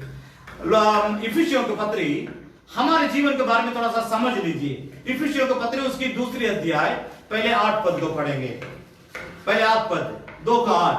क्योंकि विश्वास के द्वारा अनुग्रह से तुम्हारा उद्धार हुआ है। विश्वास हमारा है, हमने परमेश्वर पर विश्वास किया है। दुनिया के सब लोग परमेश्वर पर विश्वास करते हैं, लेकिन अनुग्रह, परमेश्वर का अनुग्रह जिस पर प्रकट होती है वही व्यक्ति उद्धार पाता है। भैया बहन भाई जवान बच्चे, इस बात को समझने की कोशिश कीजिए। सब किसी को परमेश्वर के पास आने के लिए निमंत्रण भले मिलता है, सब कोई विश्वास करते भी हैं, बहुत लोग नहीं भी करते हैं, लेकिन अनुग्रह जिस व्यक्ति के जीवन में प्रकट होती है, परमेश्वर का अनुग्रह जिस व्यक्ति के जीवन में प्रकट होती है, वही व्यक्ति उद्धार पाता, सब कोई उद्धार नहीं पाता। तो आप इस बात को समझने के लिए, तो इस जगह में हम आने से पहले हम कैसा थे, हम क्या थे, किस प्रकार थे, इस अनुग्रह को पाने के चलते आज हम परमेश्वर का संतान बन गए। आज हम परमेश्वर की उस ज्योति में आ गए। अब हम शैतान का संतान नहीं, हम ज्योति का संतान अर्थात अगममय ज्योति में रहने वाला परमेश्वर का हम संतान हो गए। धन्यवाद परमेश्वर के लिए। लेकिन उसकी मेहरबानी, उसके अनुग्रह, हम उसकी दया हमें इस लायक बनाया है। हम ऐसे ही नहीं बन गए। बात को समझने की कोशिश कीजिए, हम ऐसे ही नहीं बन गए। हमने विश्वास किया जरूर, आपने विश्वास किया जरूर, जहां से भी आप सुनते हैं आपसे भी मैं कह रहा हूं, आपने जरूर विश्वास किया, लेकिन उद्धार आपके विश्वास, मेरा विश्वास, यहां जो भी सुनते इनके विश्वास के चलते उद्धार नहीं हुआ है। परमेश्वर का अनुग्रह के द्वारा हमारी उद्धार। एक बार और उस वचन को पढ़े 2 का 8। क्योंकि विश्वास के द्वारा अनुग्रह ही से तुम्हारा उद्धार, अनुग्रह ही से तुम्हारा उद्धार। परमेश्वर ने हम पर अनुग्रह किया। यीशु दया का बहता सागर, यीशु है दाता महान। हम पर भी यीशु कृपा करना। हम है पापी नादान, हमने पाप किया है, हमने अपराध किया है, हमने अधर्म किया है, हमने अन्याय किया है, हमने गुनाह किया है, हमने तेरे विरुद्ध में बहुत कुछ किया है। हम अभी आप पर विश्वास करते, लेकिन अनुग्रह कीजिए प्रभु, दया कीजिए प्रभु, कृपा कीजिए प्रभु। प्रभु मुझे स्वीकार कीजिए, मुझे अपनाइए, मुझे आप अपने हाथों को बढ़ा करके गले लगाइए, अपने बाहों में मुझे ले ले प्रभु। तब परमेश्वर का अनुग्रह का हम पर प्रकट हुआ। तो इसके पहले हम क्या थे, कैसा थे, जरा एक बात को समझने के लिए मैं आपके ध्यान को आकर्षण कर रहा हूं। पढ़ेंगे, एक पद से लेकर पढ़ेंगे, एक पद इफिसियों की पत्री उसकी दूसरी अध्याय 1 से लेकर पढ़ेंगे। उसने तुम्हें भी जिलाया, उसने तुम्हें भी जिलाया, क्योंकि हम तो पाप में मरे हुए थे, जो अपने अपराधों और पापों के कारण मरे हुए थे। जब हम पाप और अपराधों के कारण, यही हमारा पुराना जिंदगी है। मैं आपसे बड़ी नम्रता के साथ कहता हूं, जब तक आप पुराने जीवन की बातों को याद रखेंगे, तब तक इस जीवन की आप परमेश्वर के लिए धन्यवाद देते रहेंगे। अगर आप अपने पुराने जिंदगी को भूल जाएंगे, किस कूड़ा से, किस कीचड़ से, किस दलदल से, किस पाप से, किस श्राप से, किस अंधकार से परमेश्वर आपको इस ज्योति में लेके आया, ये बात अगर आपके अंदर नहीं रहेगा, आप धन्यवाद रहित हो जाएंगे। इसलिए मैं आपको याद दिला रहा हूं, परमेश्वर के अनुग्रह के द्वारा हमारा उद्धार हुआ है, लेकिन हम कहां थे, कैसा थे, किस प्रकार हम जी रहे थे। एक बार 1 पद से लेकर पढ़ेंगे।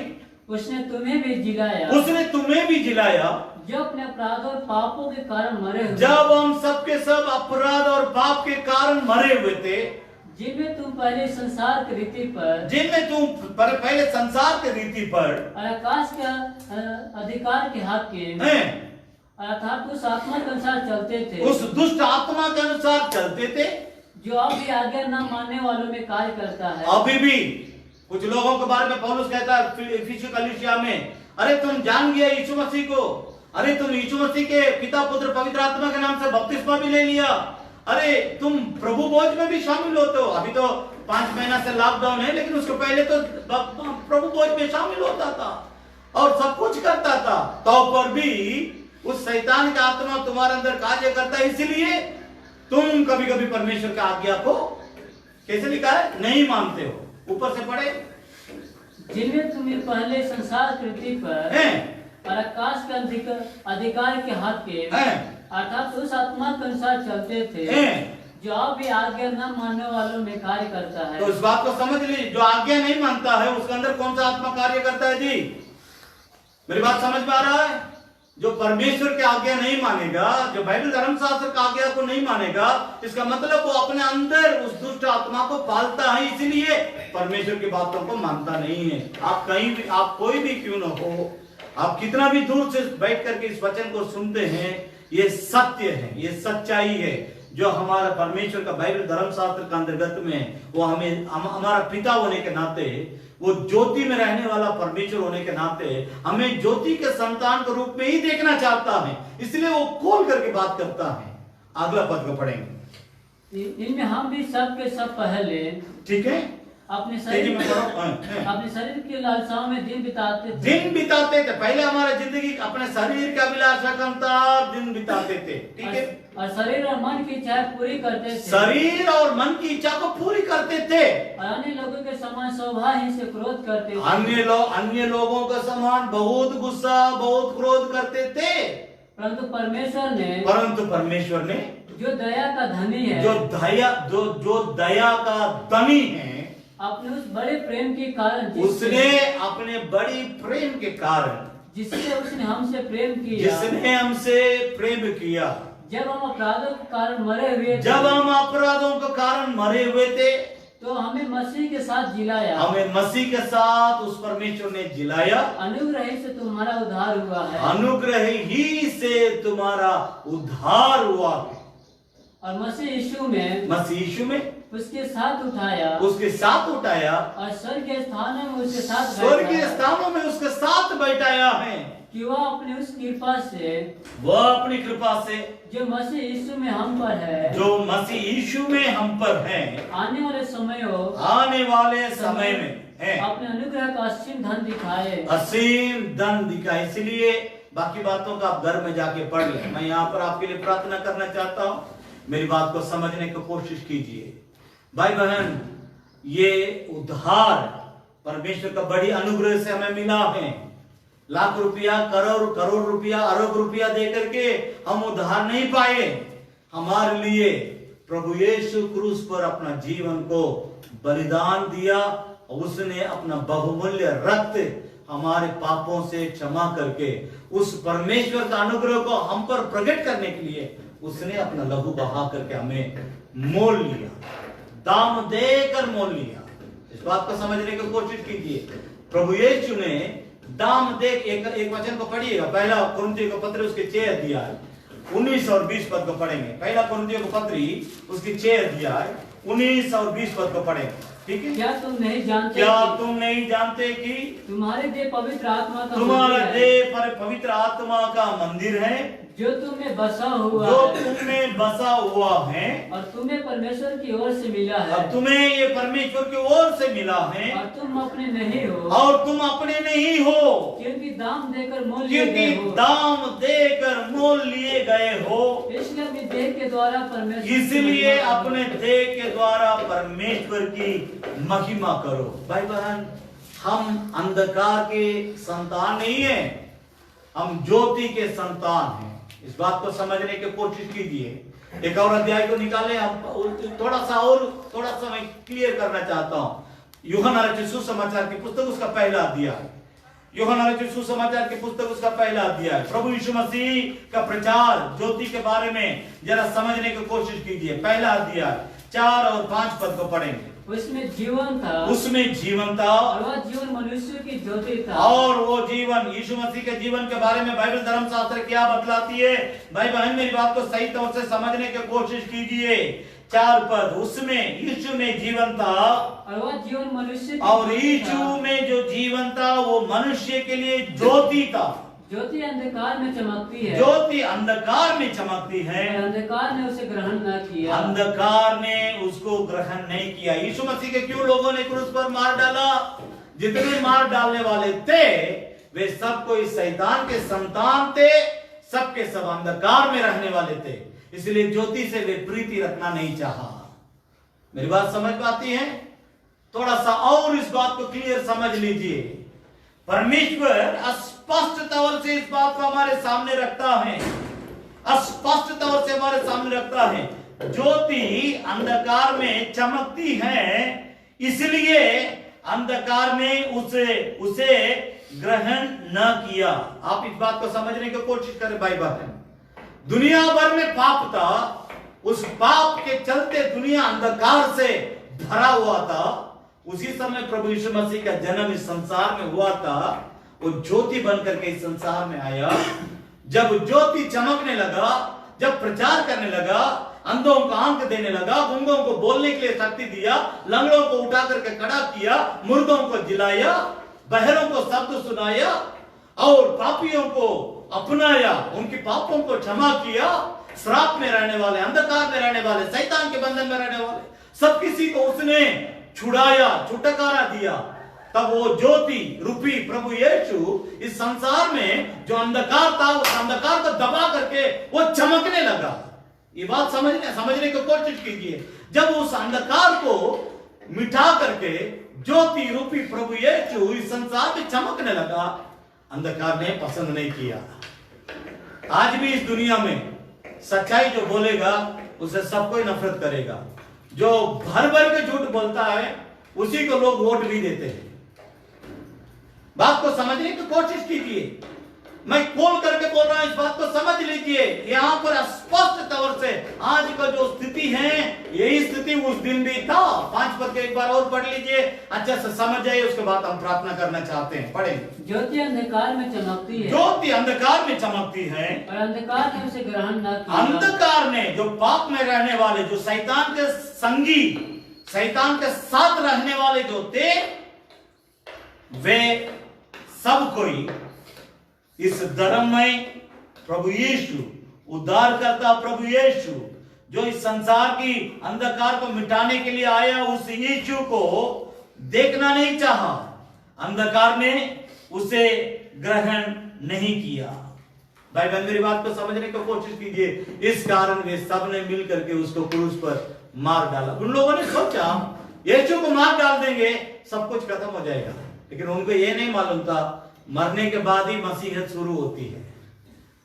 कोई भी मूर्ख आदमी ही इस तरह सोचेगा 100 बीज को मिट्टी में गाड़ देंगे वो सड़ के खत्म हो जाएगा। सड़ने के बाद ही उसमें से जीवन आता है। जो भी बीज मिट्टी में गाड़ा जाता है वो मिट्टी में सड़ता है, सड़ने के बाद उसमें से जन्म लेती है। जन्म लेने के बाद उसमें से अंकुर निकलता है, उसके बाद वो पौधा बनता है, उसके बाद वो पेड़ का रूप ले लेता है। लोगों ने सोचा, अंधकार में रहने वाले लोगों ने सोचा यीशु को मार डाल देंगे, क्रूस पर खत्म कर देंगे, उसके बाद सब कुछ समाप्त हो जाएगा। लेकिन उनको ये नहीं मालूम था मरने के बाद ही मसीहत का शुरुआत की घंटी बजेगी। आज उस एक प्रभु यीशु जो ज्योति बनकर के संसार में आया है, उस यीशु के कारण पूरा दुनिया में ज्योति फैली हुई है।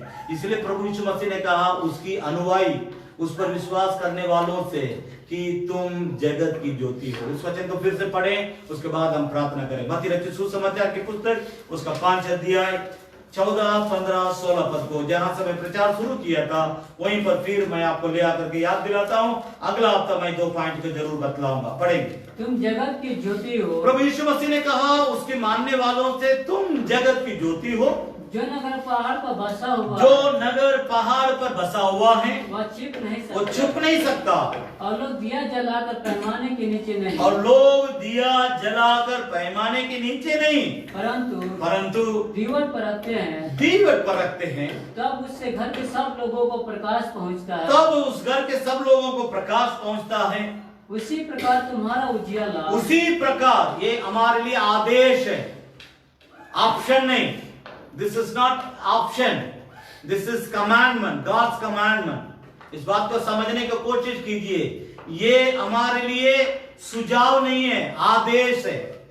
सुझाव मतलब मानो नहीं मानो अलग बात है। एक कमांड है, गॉड्स कमांड है। तुमको इस तुम्हारे अंदर से ज्योति प्रकट होना किस प्रकार? 16 पर फिर से उसी प्रकार तुम्हारा उजियाला, उसी प्रकार तुम्हारा उजियाला मनुष्यों के सामने चमके की, मनुष्यों के सामने चमके की, वे तुम्हारे भले कामों को देख, वे तुम्हारे भले कामों को देखकर तुम्हारे पिता की जो स्वर्ग में है, जो स्वर्ग में है बड़ाई करे। तुम्हारे अंदर वो ज्योति चमकना है। ये प्रभु यीशु मसीह का प्रचार करने का मकसद वही था कि तुम्हारे अंदर मुझ पर विश्वास करने वाले जितने मेरे पीछे चलते हैं, जितने मेरे चेले हैं, जितने मेरे विश्वासी हैं, जितने मेरे अनुयायी करते हैं, जितने मुझे अनुकरण करते हैं, उन सभी लोगों के अंदर में से मेरा परमेश्वर का वचन रूपी ज्योति चमके, उससे उस उजाला प्रकट हो, उस रोशनी, उस ज्योति जब हमारे अंदर से प्रकट होगा, अन्य जाति लोग हमें देख कर हमें बोलने की जरूरत है, हम मसीह है, हम यीशु को मानते करके हमें बोलने की जरूरत है। हमारे जीवन से वे बोलेंगे ये व्यक्ति परमेश्वर का जन है, ये व्यक्ति यीशु का जन है, इस व्यक्ति में यीशु है, इस बच्चा में यीशु है, इस जवान में यीशु है। क्योंकि हमारी बोली, हमारा जीवन, हमारा चाल चलन, हमारी हर बातें प्रभु की उस ज्योति को प्रकट करती है। इसलिए अन्य जाति लोग परमेश्वर को और खींचे जाते हैं।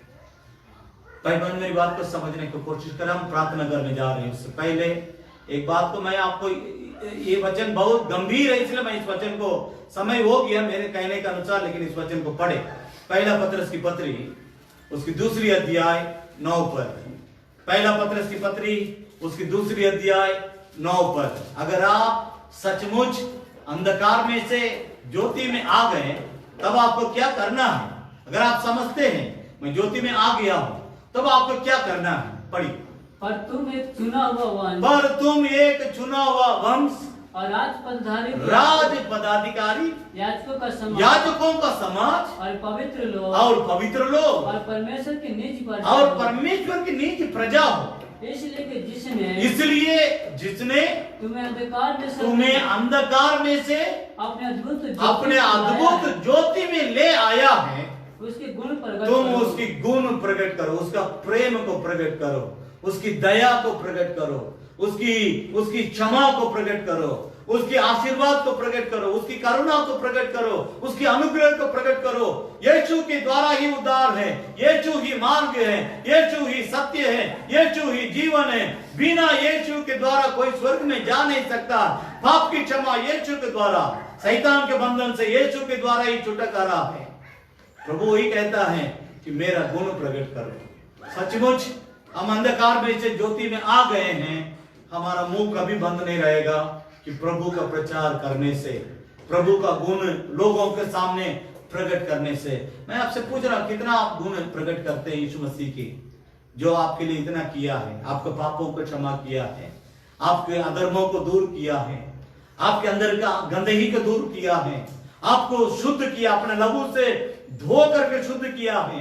यीशु के लहू हमें सब पापों से शुद्ध करता है। पौलुस कहता मैं बड़ा पापी हूं, प्रभु यीशु के द्वारा ही मेरा उद्धार हुआ है। मैं बहुत बड़ा पापी था, लेकिन यीशु के लहू मुझे सब पापों से शुद्ध करता है। यीशु ने मुझे उद्धार किया है, यीशु ने मुझे बचाया है, इसलिए मैं उसका गुण गाता हूं, इसलिए मैं उसका गुण प्रकट करता हूं। सचमुच मैं एक ही बात को कह करके अगला हफ्ता मैं प्रचार करूंगा इस संबंध में, लेकिन एक बात को याद रखिएगा, गॉड्स वर्ड, इस बात को समझ लीजिए, परमेश्वर का वचन, गॉड्स वर्ड इज लाइट, परमेश्वर का वचन ज्योति है। इस ज्योति के साथ आपका जीवन एकदम सटा हुआ रहेगा, तब आप में से परमेश्वर का ज्योति प्रकट होगा। अगर आप समझते हैं कि आप ज्योति में आ गए, लेकिन आप इस ज्योति के बारे में प्रचार नहीं करते हैं, इस ज्योति के बारे में दूसरों को नहीं बतलाते, आप अभी भी अंधकार में हैं। जो सचमुच ज्योति में आ गए, पौलुस कहता है ना कि मैं सोचा था मैं ज्योति में हूं, जब मैं ज्योति को देखा तब से मैं, जब तक मैं मरा नहीं था तब तक उसके लिए प्रचार करता रह गया। पतरस भी वही कहता है, जब तुम ज्योति में आ गया, उस ज्योति का, परमेश्वर का गुण प्रकट करो। आइए हम अपने जगह में खड़े हो जाएं, हम मिल करके प्रभु से प्रार्थना करेंगे, परमेश्वर का अनुग्रह हमारे जीवन में होने पाए। दाऊद इस ज्योति के बारे में कहने के समय में, परमेश्वर मेरा ज्योति है, वो मेरे जीवन के तमाम अंधकार की बातों को ज्योति में बदल डालता है। कितना लोग समझते हैं, कितना लोग चाहते हैं मेरे जीवन के तमाम अंधकार की बातों को परमेश्वर ज्योति में बदल डाले। उसके लिए हम अपने जीवन को सौंपने की जरूरत है। वो कहता है ज्योति में आने के चलते, वो कहता मैं किसी एक सेना से भी नहीं डरूंगा, एक व्यक्ति, 10 व्यक्ति, 100 व्यक्ति नहीं, एक बड़ी सेना से मैं नहीं डरूंगा। मैं, मेरे सामने जो भी शहरपना रहेगा उसको मैं लांघ दूंगा, मैं पार करके जाऊंगा, क्योंकि ज्योति में परमेश्वर मेरा साथ है। पौलुस भी वही कहता है, मैं सुसमाचार इसीलिए प्रचार करता हूं क्योंकि सुसमाचार प्रचार करना मेरा कर्तव्य है, क्योंकि मैं अंधकार में था, पाप में था, परमेश्वर से दूर था, लेकिन प्रभु ने मुझे उस अनुग्रह के द्वारा मुझे इस ज्योति में लेके आया। इसीलिए मैं इस ज्योति का प्रचार करता हूं। जब तक वो मरा नहीं था तब तक वो प्रचार करता रह गया। पतरस भी वही कहता है, इस ज्योति में जब तुम आ गया, आने के बाद उस ज्योति में परमेश्वर का गुण प्रकट करो। प्रभु जी, अभी तक हम इस बात को समझे नहीं थे। अंधकार, इस ज्योति से नफरत करने के चलते प्रभु यीशु आपको पकड़ करके लोगों ने क्रूस पर मार डाले। हम लोगों से भी कुछ लोग अंधकार से जो प्रीति रखते हैं, वे हमारे अंदर का ज्योति को देखना नहीं चाहते हैं, वे हमारे अंदर का ज्योति से पसंद नहीं करते हैं, वे हमारे अंदर के ज्योति से नफरत करते हैं, विरोध करते हैं, मार भी डालते हैं। परमेश्वर पिता, हम प्रार्थना करते हैं, तो पर भी हम आपकी ज्योति का गुण प्रकट करने के लिए बुलाए गए, उसके लिए हम अपने जीवन को सौंपते हैं। स्वामी, आप सचमुच इस ज्योति को अपने अंदर रखते हुए जीना चाहते हैं। अपने दोनों हाथों को उठा करके प्रभु से कहे कि प्रभु, अंधकार से नफरत करने के लिए, अंधकार से दूर रहने के लिए, अंधकार को पहचानने के लिए मुझे शक्ति दीजिए। मैं ज्योति का संतान, मैं अंधकार का संतान नहीं हूं। पहले प्रभु में आने से पहले हम लोग अंधकार से प्रीति रखते थे, इसलिए अंधकार हमें अच्छा लगता था, लेकिन अभी हम अंधकार से नफरत करते हैं, इसीलिए ज्योति में परमेश्वर हमारे अंदर है।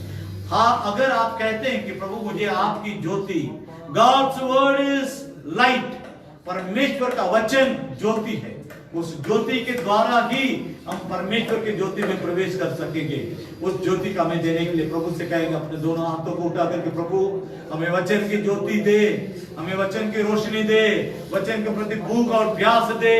वचन वचन वचन वचन वचन, रात दिन आपके वचन से प्रीति रखने के लिए, रात दिन आपके वचन के द्वारा मिलने वाली ज्योति को पाने के लिए, रात दिन आपके वचन। कितने लोगों ने परमेश्वर के वचन को पढ़ना ही छोड़ दिया। लॉकडाउन में इतना परमेश्वर हमारे लिए समय दिया है, बहुत लोगों ने परमेश्वर का वचन को पढ़ने के लिए समय नहीं निकाला, परमेश्वर के साथ प्रेम करते हुए प्रार्थना करने के लिए समय नहीं निकाला है। हम प्रभु से कहे, प्रभु मुझ पर भी दया कीजिए, ऐसे लोगों के जीवन में भी दया कीजिए। हमें आपकी ज्योति चाहिए, आपके वचन की ज्योति चाहिए प्रभु यीशु, तेरे वचन की ज्योति हमें चाहिए। हम अंधकार से नफरत करते हैं प्रभु, हम अंधकार से दूर रहना चाहते हैं, हम अंधकार से सख्त दूर रहना चाहते हैं।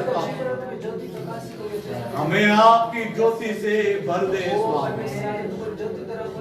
दयालु जीवित महान पिता परमेश्वर, प्रभु यीशु मसीह के सामर्थ्य नाम से आज के सत्य वचन के लिए हम आपको धन्यवाद करते हैं पिता परमेश्वर। जैसा तूने हमें सिखाया है, God's word is light, परमेश्वर का वचन ज्योति है, उस ज्योति में रहने के लिए हमारे को सहायता और मदद कीजिए। अंधकार से नफरत करने के लिए, अंधकार से दूर रहने के लिए, अंधकार में रहने वाले लोगों को ज्योति में ले आने के लिए हमारे को अनुग्रह प्रदान कीजिए। हमें जो प्रभु तो अंधकार से ज्योति में लाया, आपका गुण प्रकट करने के लिए, प्रचार करने के लिए हमारे को सहायता और मदद कीजिए।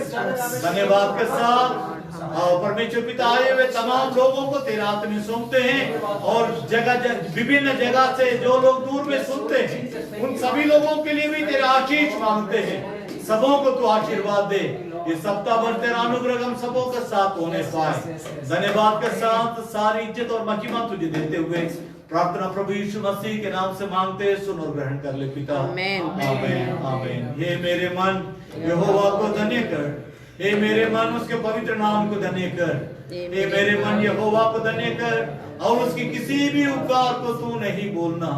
अब हमारा पिता परमेश्वर का प्रेम, प्रभु यीशु मसीह का अनुग्रह, पवित्र आत्मा की संगति और उसकी सहभागिता हमारे प्रभु यीशु मसीह के लौट आने समय तक हम सबों के साथ बने रहने पाए। आमीन आमीन। परमेश्वर आप सभी लोगों का आशीर्वाद दे। सब किसी को जय मसीह की। God bless you.